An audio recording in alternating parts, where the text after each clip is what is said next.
Good morning, sir. Good morning.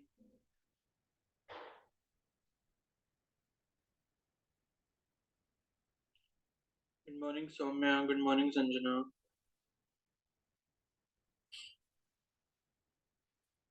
Good morning, Kamini. Good morning, Divya.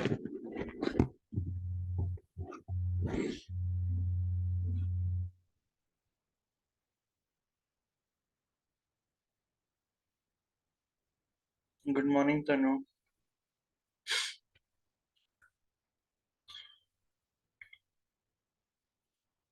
Good morning, Kanishka.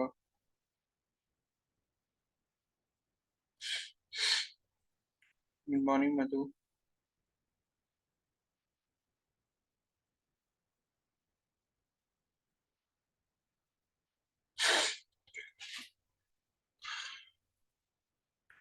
Good morning, Sneha.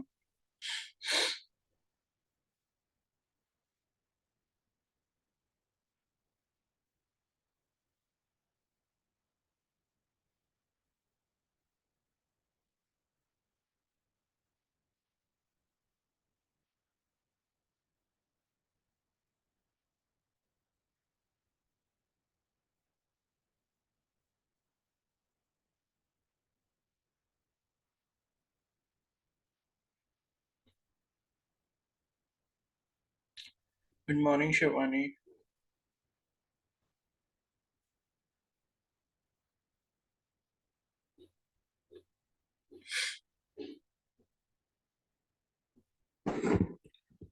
Good morning, Kashish.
तो questions हो गए वो सभी के जो बचे हुए थे।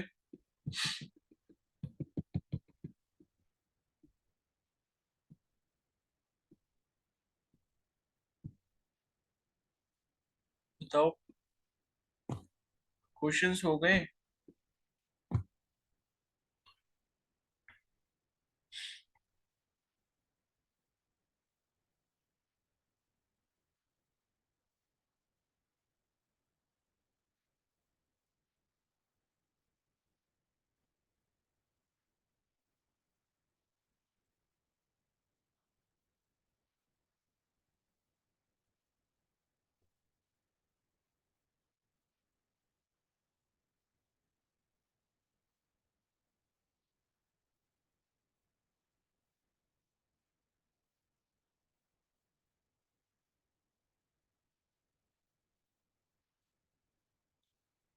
आवाज आ रही है मेरी?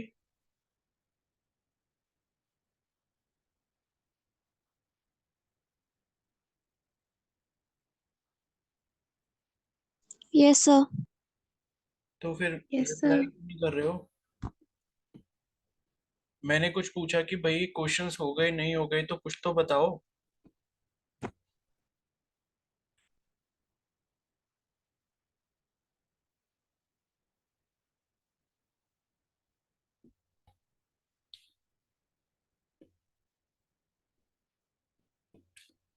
सारे हो गए?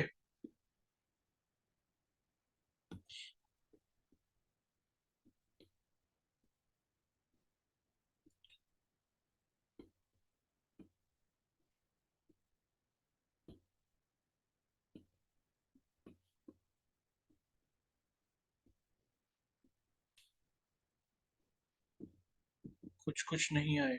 तो फिर बताओ ना कौन से नहीं आए, बताना भी नहीं है। वैष्णवी हो गए।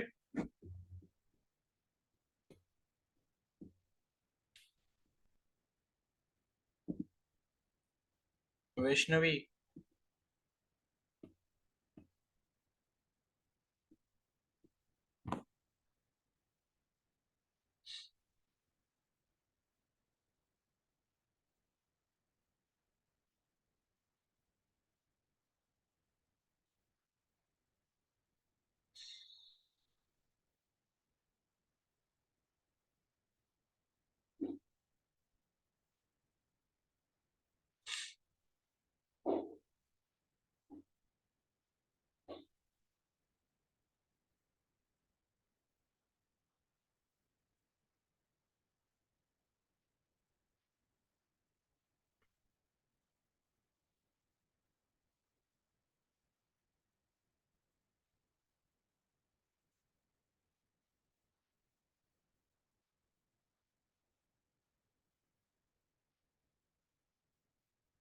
ठीक है, तो कौन से नहीं हुई ये तो बता दो।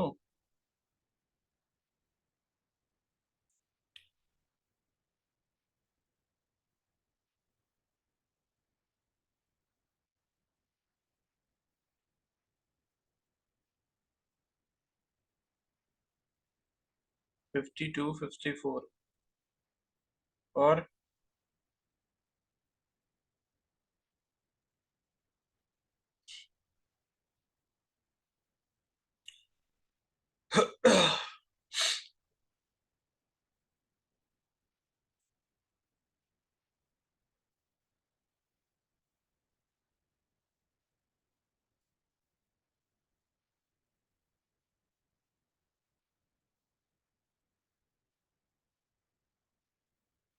फिफ्टी 52 नहीं हुआ।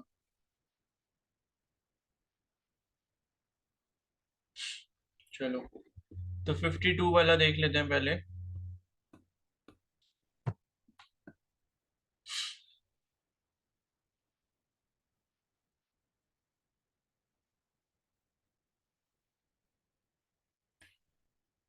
ठीक है, तो 52 जो क्वेश्चन है वो है, two solid spheres A and B are made of metals of different densities, rho A and rho B respectively. If their masses are equal, then the ratio of their moments of inertia IB and IA about their respective diameters is। ठीक है, तो basically question यहाँ पर ये पूछा है कि like आपके पास दो स्फेयर्स हैं, एक ए है और एक बी है। तो ये दो स्फेयर्स हैं, लेकिन ये बोला गया है कि इनकी जो डेंसिटीज है वो अलग अलग है। एक की रो ए डेंसिटी है और एक की रो बी डेंसिटी है। अब आपसे ये बोला गया है कि अगर सपोज इनके मासेस इक्वल होते हैं, तो कंडीशन आपको दी है कि एम ए ये है और एम बी अगर ये है, तो M A is equal to M B है। ठीक है, M A is equal to M B है, तो आपको ये बताना है कि इनके मोमेंट ऑफ इनर्शिया का जो रेशियो है, यानी कि आई बी डिवाइडेड बाई आई ए, वो कितना होगा। तो पहले मेरे को ये बताओ कि सॉलिड स्फेयर का जो है वो कितना होता है, क्या बोलते हैं, अबाउट देयर रिस्पेक्टिव डायमीटर पूछा है। इसका फॉर्मूला मैंने करवाया था क्या, चेक करने दो एक बार।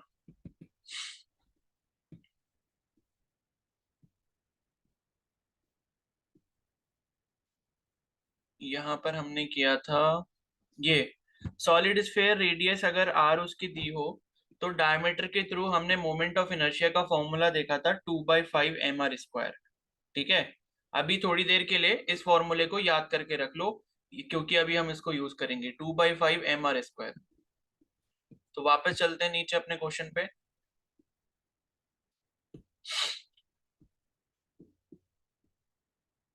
ठीक है,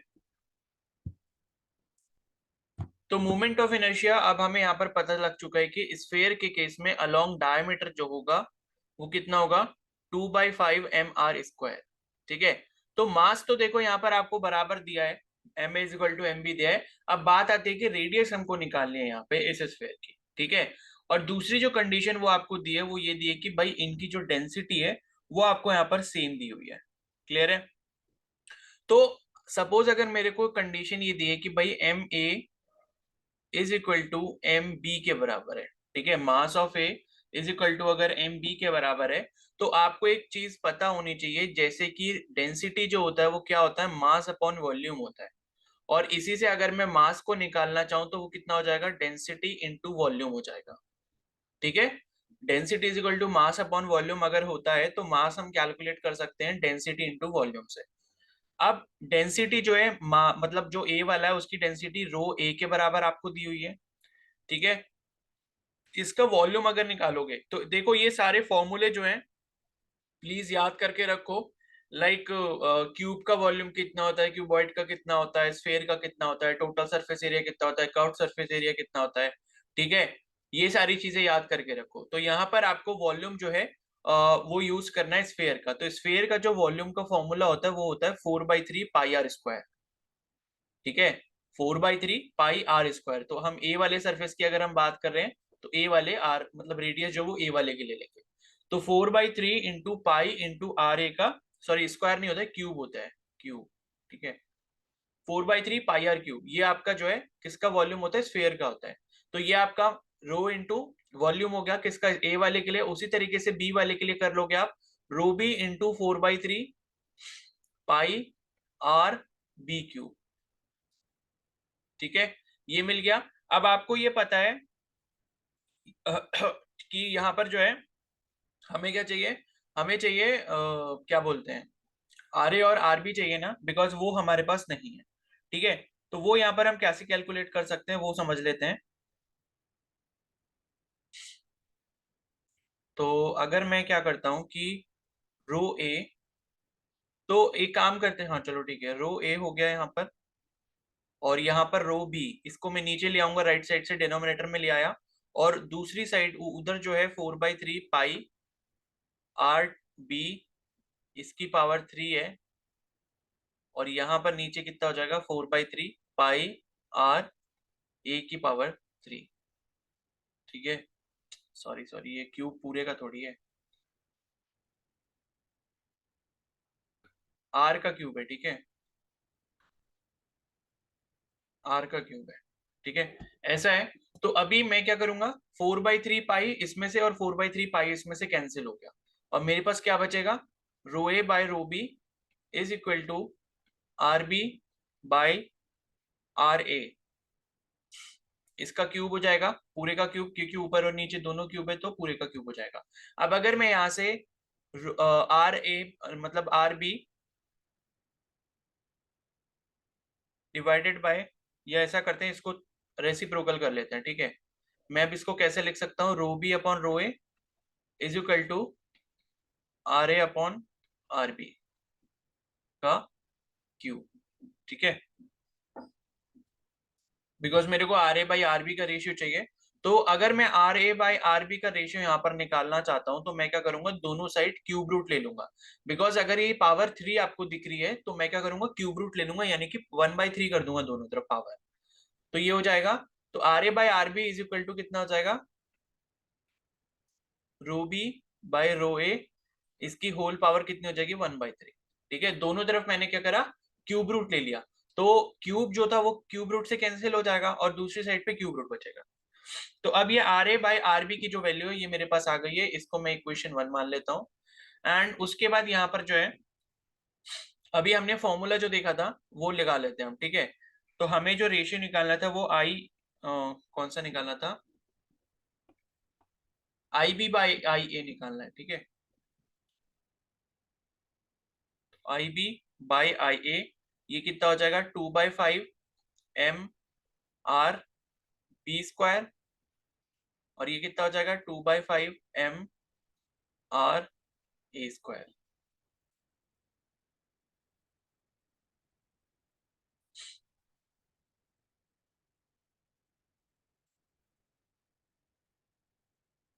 ठीक है, कुछ गड़बड़ तो नहीं हो गई ना, चलो। तो 2/5 ये कैंसिल हो गया, और मास जो है ये मास ए का है और मास बी का है। तो मास ए और मास बी जो है ये भी हमें दोनों क्या दिए थे, बराबर दिए थे। ठीक है, तो ये अगर बराबर दिए थे तो ये भी कैंसिल हो जाएंगे। तो आई बी और आई ए इसका रेशियो हमें मिल गया are B by R A का स्क्वायर। ठीक है, ये हमें मिल गया है। अब हम क्या करेंगे, हमने ये जो R A by R B की वैल्यू निकाली थी, बेसिकली इसको वैसे ही रहना देते, मैंने फालतू में चेंज करा। ठीक है, तो R A by R B की वैल्यू ये थी ना, तो मैं क्या करूंगा, R B by R A की अगर वैल्यू निकालूंगा तो इसका रेसिप्रोकल हो जाएगा, यानी कि रो ए बाय रो बी, इसकी पावर 1/3। ठीक है, तो अब ये जो वैल्यू ये हम रख देंगे यहाँ पे, तो हमें मिल जाएगा rho A R B by R A कितना है, rho A by rho B, इसकी होल पावर कितनी है, 1/3 है, और उसके ऊपर टोटल जो मैं पावर लगाऊंगा जो इसका स्क्वायर दे रखा है वो वाला। ठीक है, तो बस यहाँ पर ये खत्म हो जाएगा, ये रो ए हो गया, ये रो बी हो गया, और पावर के ऊपर पावर है तो पावर क्या हो जाएंगे, आपस में मल्टीप्लाई हो जाएंगे, तो 1/3 इंटू 2 करेंगे तो कितना हो जाएगा, 2/3 हो जाएगा। और इधर कितना हो गया, आई बी बाय आई ए। ठीक है, तो ये आपका यहाँ पर कंप्लीट हो गया सॉल्यूशन। तो इसके अकॉर्डिंग जो है ऑप्शन आपका जो करेक्ट वाला होगा वो होगा ऑप्शन बी। ठीक है, ऑप्शन बी जो है वो करेक्ट आंसर है इसका, रो ए बाय रो बी की होल पावर 2/3। तो इस तरीके से ये करना था। तो यहाँ पर आपने डेंसिटी और जो मतलब डेंसिटी मास और वॉल्यूम का एक रिलेशन यूज किया, बिकॉज आपको यहाँ पर रेडियस का रेशियो चाहिए था। ठीक है, तो अच्छा क्वेश्चन था ये भी। क्लियर है? ठीक है, तो समझ आ गया ये? किसी को कुछ पूछना है इसमें? सर हमने रेसिप्रोकल क्यों किया? रेसिप्रोकल इसलिए किया ना, बिकॉज हमें हमें क्या चाहिए था, देखो आई बी बाय आई ए जो हमें निकालना था ना, वो यहाँ पे आर बी और आर ए का रेशियो निकालना था। तो ऊपर जो मैंने ये कैलकुलेट करा था बेसिकली, देखो मेरे को रेसिप्रोकल करने की जरूरत भी नहीं थी, मैंने बेसिकली क्या करा यहाँ पर 2 बार कर दिया। ठीक है, उसकी जरूरत भी नहीं थी। जैसे मान लो मेरे को ये जैसे अगर पूरा हटा दो यहाँ से, ठीक है, तो हमें जो है R B by R A की वैल्यू यहाँ पर मिल गई थी। तो R B by R A का cube is equal to rho A by rho B था। तो यहीं से सीधा सीधा R B by R A is equal to rho A by rho B, इसकी पावर 1/3 हो गई। बस यहीं से सीधा सीधा हमने ले लेना था। ठीक है, ये बस फालतू में हो गया क्योंकि मैंने एक बार रेसिप्रोकल करा, मेरे को लगा कि हम R A by R B को यूज करेंगे नीचे, लेकिन हमने R B by R A को ही यूज करा है। तो, तो जैसे भी आप यूज करना चाहो, अगर आप R A by R B को यूज कर रहे होते कहीं पे तो आप इसका रेसिप्रोकल कर लेते, और नहीं करना है, R B by R A use करना है तो आप इसी को रख लोगे, यही वाली वैल्यू को। ठीक है, यस समझ सर। आ गया? बाकी किसी को कोई डाउट है इसमें?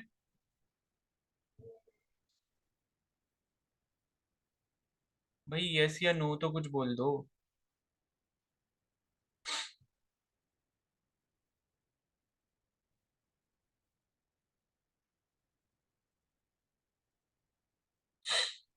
ठीक है, तो अब कौन सा क्वेश्चन बताना था, कौन कौन से बोले थे? 51 भी। A thin wire of mass capital M and length L is bent to form a circular ring. The moment of inertia of this ring is, इसमें क्या प्रॉब्लम थी, बताओ, ये क्यों नहीं हुआ? अच्छा ये बताओ, रिंग का क्या होता है? रिंग का जो मोमेंट ऑफ इनर्शिया का फॉर्मूला हमने देखा था वो क्या होता है?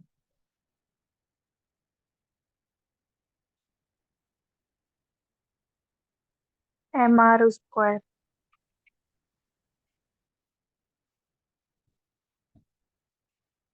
ठीक है, एम आर स्क्वायर होता है कि नहीं होता है, बताओ बाकी लोग।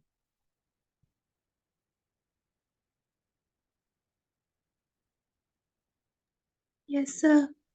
ठीक है, तो ये एम आर स्क्वायर होता है। तो 51 वाले में ये बोला है कि एक थिन वायर है जिसका मास m है और लेंथ l है।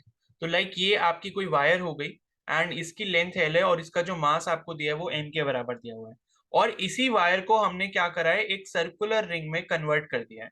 ठीक है, और आपसे फिर ये बोला है कि भाई मोमेंट ऑफ इनर्शिया क्या होगा उसके एक्सिस के अराउंड, यानी कि मतलब इसके बीच से कोई एक्सिस पास करेगा।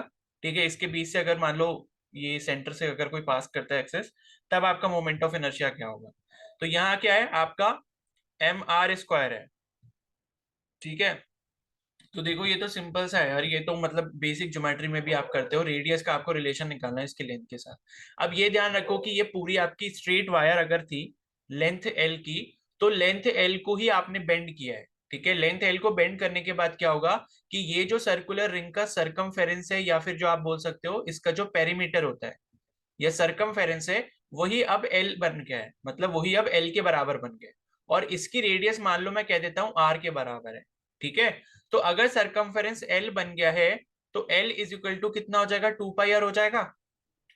सर्कल के रिलेशन से जो सरकमफेरेंस होता है कितना होता है, 2 पाई आर होता है सरकमफेरेंस। तो सरकमफेरेंस की वैल्यू आपको पता है एल है, तो एल जो है वो 2 पाई आर के बराबर हो गया। और आर अगर आप यहाँ पर निकालना चाहोगे तो क्या हो जाएगा, L/2 पाई हो जाएगा, ठीक है। अब अगर आप इसमें रख दोगे इनर्शिया के फॉर्मूले में, मास तो एम ही रहेगा, मास तो चेंज नहीं होगा, भले आप उसकी कोई भी शेप बना दो। और रेडियस, जो आपको रेडियस का जो रिलेशन मिला है वो क्या मिला है, L/2 पाई मिला है। और इसका स्क्वायर कर दोगे, because I M R square है, I is equal to M R square है, तो एम हो गया, ये एल स्क्वायर हो गया अपॉन 4 पाई स्क्वायर हो गया, ठीक है। तो इसके अकॉर्डिंग जो है आपका करेक्ट आंसर ए वाला हो जाएगा, 1/4 square, 1/4 pi square into M L square, ऐसे करना है। क्लियर है।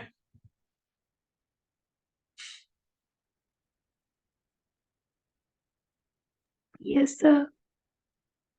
दिव्या समझ आ गया ना। Yes sir.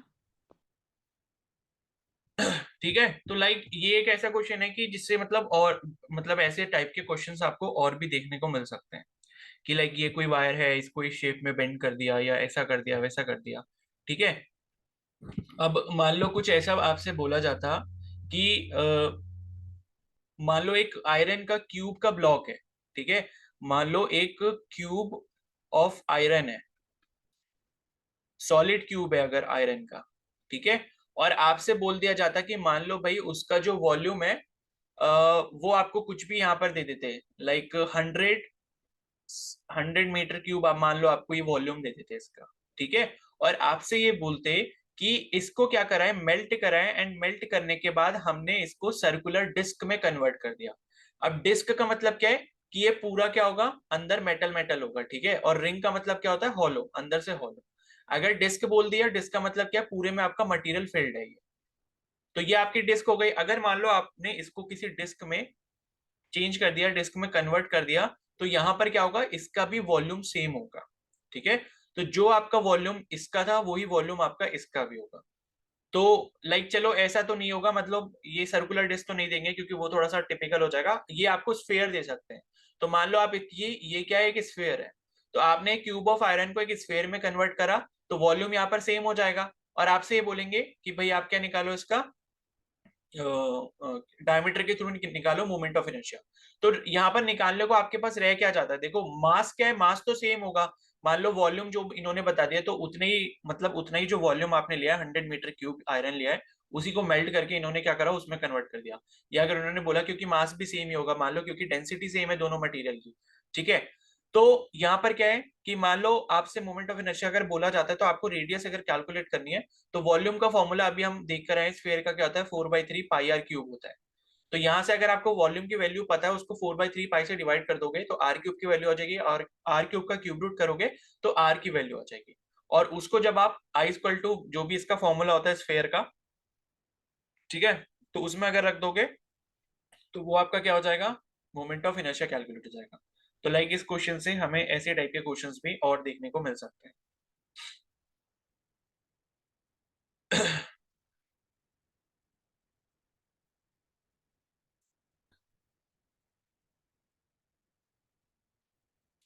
ठीक है, फिर नेक्स्ट था 54 वाला, ठीक है।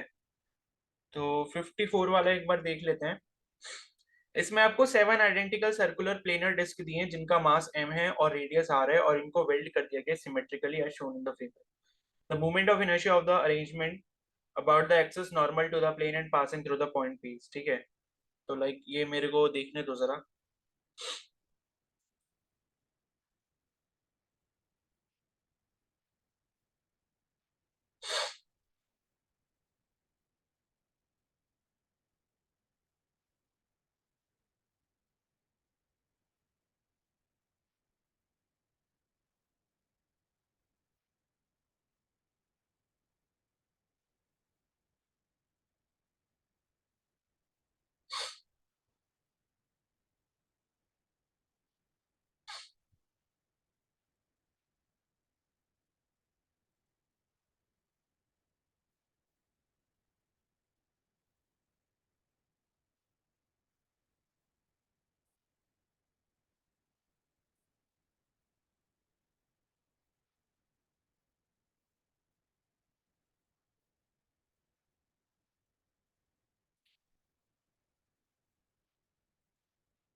57 अभी बताता हूँ, रुको। 57 में क्या है भाई?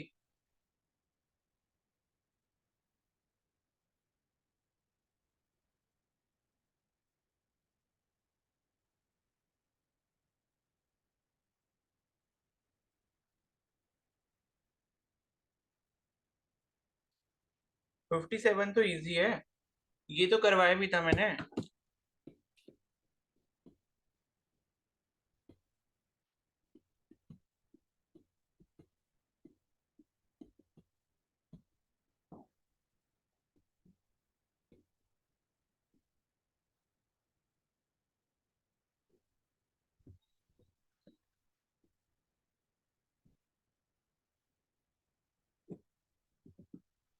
ये देखो 57 वाला।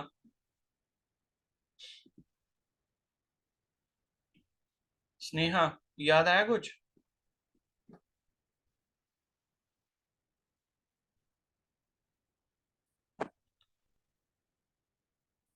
स्नेहा, याद आ गया? कल तो पढ़ाया ही नहीं था ये, इसे पढ़ाए हुए तो आई थिंक 2 या 3 दिन हो गए होंगे।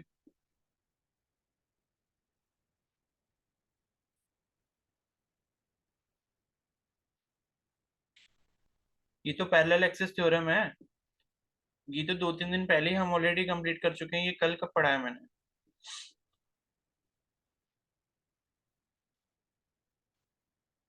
ठीक है, तो 57 तो ऐसे होना है, और 54 जो है,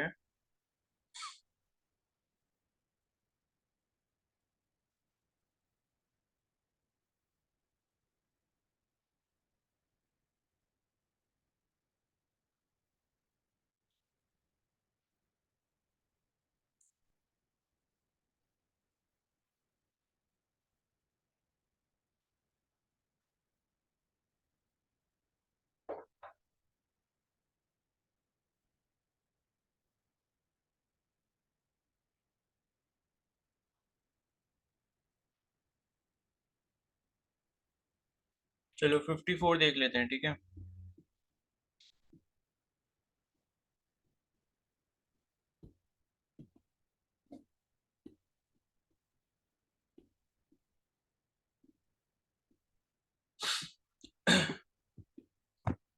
ठीक है, 54 देख लेते हैं।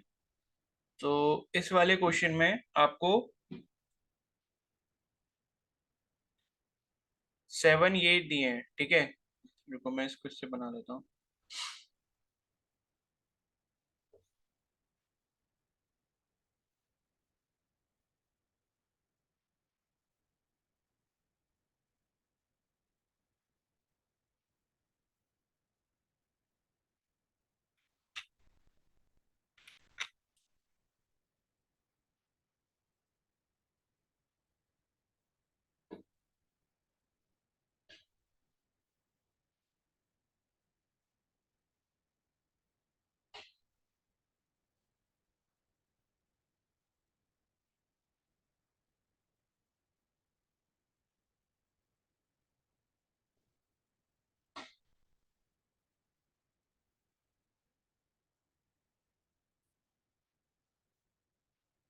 ठीक है, तो ये ऐसे दिया हुआ है स्ट्रक्चर, और ये बॉल मतलब ये जो डिस्क है ना, ये आपस में जुड़ी हुई है सब। इनको क्या किया गया है, वेल्ड किया गया है, ठीक है। और यहाँ पे इसका सेंटर जो है वो ओ दिया है, एंड उसके बाद यहाँ पर कोई पी पॉइंट दिया हुआ है इन्होंने।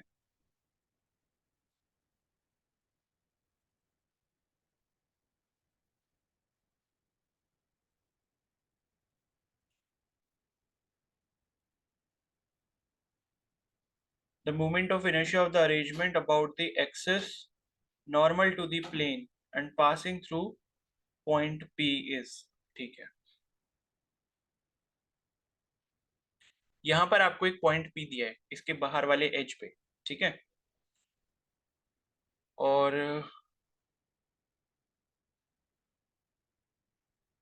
तो क्वेश्चन ये है कि भाई ये 7 जो है ये आइडेंटिकल सर्कुलर प्लेन डिस्क है, मतलब इनका मास जो है वो सब सेम है। मास हर एक का कैपिटल एम है, और रेडियस जो है वो कैपिटल आर के बराबर है, ठीक है। और इनको इस तरीके से जो है इनकी वेल्डिंग कर दी गई है, और लाइक हमको ये जो स्ट्रक्चर है वो मिल गया है। तो अब आपको यहाँ पर बताना है कि भाई जो मोमेंट ऑफ इनर्शिया होगा of the arrangement about the axis normal to the plane and passing through the point P. मतलब क्या है कि प्लेन के मतलब अराउंड एक्सिस है, मतलब प्लेन के परपेंडिकुलर एक्सिस है, और यहाँ पर क्या होगा, पॉइंट पी से पास कर रहा है, ठीक है। तो इसे लाइक आप ऐसे समझ सकते हो कि जो एक्सिस आपका होगा, देखो एक्सिस जो है वो यहाँ पर है, ठीक है। तो एक्सिस यहाँ पर है, इसका मतलब पी पॉइंट को, मतलब ये पूरा स्ट्रक्चर अगर आपके पास है, आपने पी पॉइंट पे इस पूरे स्ट्रक्चर को चिपका दिया है, ठीक है, या फिक्स कर दिया है, ठीक है। एंड फिक्स करने के बाद क्या कर रहे हो, आप इसको घुमा रहे हो, मान लो कैसे भी घुमा रहे हो, इस एक्सिस के अराउंड घुमा रहे हो, ठीक है। तो ओ से जो है, ओ वाला पॉइंट तो इस फिगर का सेंटर है, मतलब ये जो पूरा सिमेट्रिकल फिगर दिया है इसका सेंटर है, लेकिन जो एक्सिस ऑफ रोटेशन है वो आपका पी पॉइंट से पास कर रहा है, ठीक है। और पी पॉइंट से पास कर रहा है, लेकिन पी वाला जो एक्सिस है वो आपका इसके ठीक परपेंडिकुलर है। अब देखो मैं यहाँ तो इसको नहीं समझा सकता कि लाइक पी इसके परपेंडिकुलर कैसे होगा, लेकिन आप इसको ऐसे समझ सकते हो कि जैसे आपने वो देखा होगा ना, आई थिंक उसे क्या बोलते हैं, वो फिजेट स्पिनर जो आता है, ठीक है, वो जो एक स्पिनर नहीं आता एंड उसमें भी लाइक ऐसा स्ट्रक्चर होता है, तो वो जैसे जैसे घूमता है, बस उसमें क्या करना है आपको, कॉर्नर वाले पॉइंट पे उसको फिक्स कर देना है, ठीक है। एंड आप उसको एक्सिस ऑफ रोटेशन के अराउंड घुमाते जा रहे हो। तो अब इसको कैसे करना है वो समझ लेते हैं।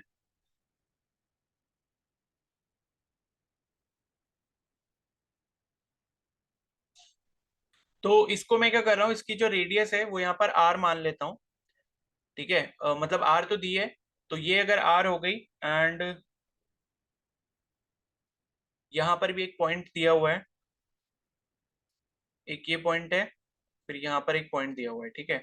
और रेडियस इसकी सबकी आर दी हुई है, तो ये रेडियस आर है, इसकी भी इधर से ये रेडियस आर हो जाएगी।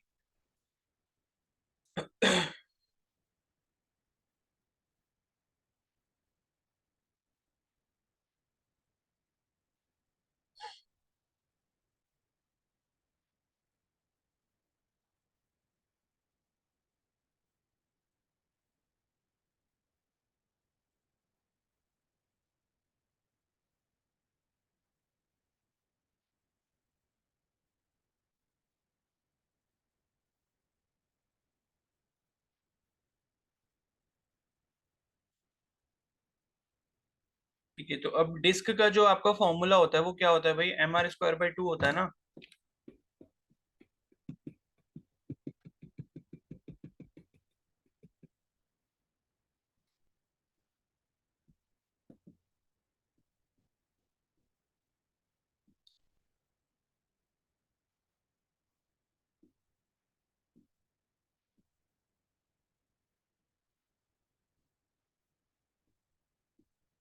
ठीक है, तो डिस्क का जो है आपका M R square by two होता है, लेकिन ये कब होता है, जब ये जो आपका एक्सिस ऑफ रोटेशन है ये इसके परपेंडिकुलर हो प्लेन के, और साथ में ये इसके सेंटर से पास होना चाहिए, तब के केस में होता है, ठीक है। M R square by two, तो इसको याद कर लो कि like M R square by two जो है अब हम इसमें यूज करने वाले हैं, और साथ में हम यूज क्या करेंगे, पैरेलल एक्सिस थ्योरम का यूज करेंगे, ठीक है।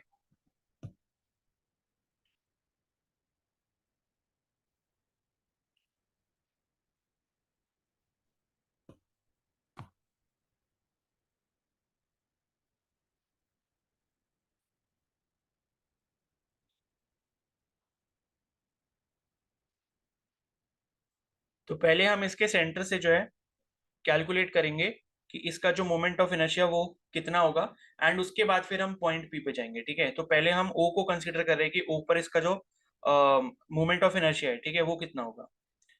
तो वो जो है वो आपका कितना हो जाएगा, ये आपका एक तो सेंट्रल वाली जो डिस्क है उसका क्या हो जाएगा, M R square by two हो जाएगा, और बाकी आप क्या करोगे, देखो आपने क्या करना है ना, सेंटर वाली जो डिस्क है, ठीक है, मैं इसको हाईलाइट कर देता हूं।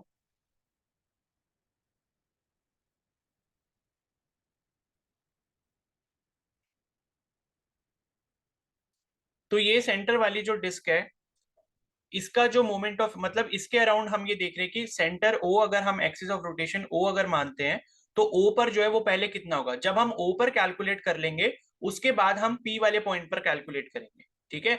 बिकॉज पी वाला जो पॉइंट है वो इसके क्या हो जाएगा, पैरेलल हो जाएगा। तो उससे फर्क मतलब क्योंकि जो O से सेंटर जा रहा है वही क्या होगा, पैरेलल होगा किसके, जो P पॉइंट से एक्सेस जा रहा होगा। तो पहले हम O पॉइंट पे कैलकुलेट करेंगे कि मोमेंट ऑफ इनर्शिया यहाँ पर कितना होने वाला है।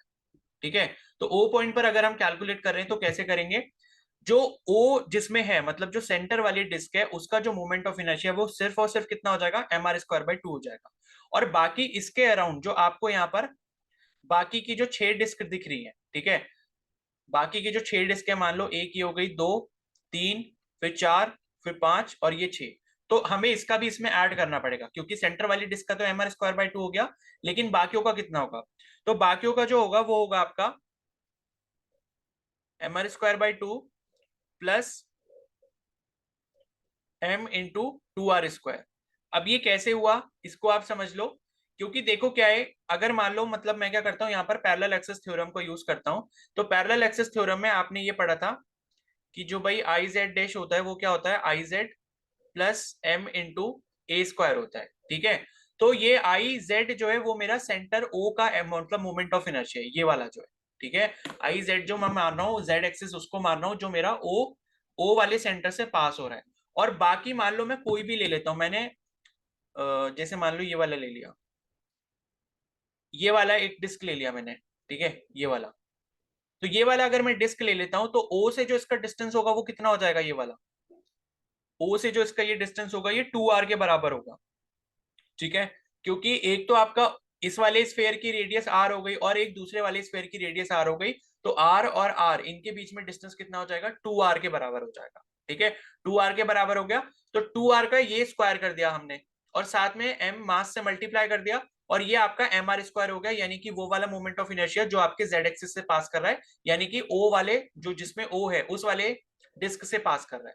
तो ये हमने पैरेलल एक्सिस थ्योरम का यहाँ पर यूज करा। तो ये क्या हुआ, ये बाहर वाला जो आपका डिस्क है उसका मतलब एक डिस्क का मोमेंट ऑफ इनर्शिया होगा, और टोटल जो आपको डिस्क यहाँ पर दिख रही है वो टोटल 6 दिख रही है। सेंटर वाले के अराउंड टोटल कितनी है, बाहर 6 डिस्क है, तो हम 6 से उसको मल्टीप्लाई कर देंगे, तो यहां से जो हमें मिल जाएगा, यहां से हमें O पर जो है मोमेंट ऑफ इनर्शिया मिल जाएगा। ठीक है, तो इसे मतलब क्या करो, इसे कैलकुलेट कर लो कितना आएगा, ये वाली जो कैलकुलेशन है प्लीज खुद से करो। ठीक है, ये चाहो तो स्क्रीनशॉट ले लो या इसको नोट कर लो, पहले इसको कैलकुलेट करो कि आई नॉट की जो वैल्यू है वो कितनी आ रही है। ठीक है, और उसके बाद फिर ब्रेक के बाद फिर कंटिन्यू करते हैं इसको।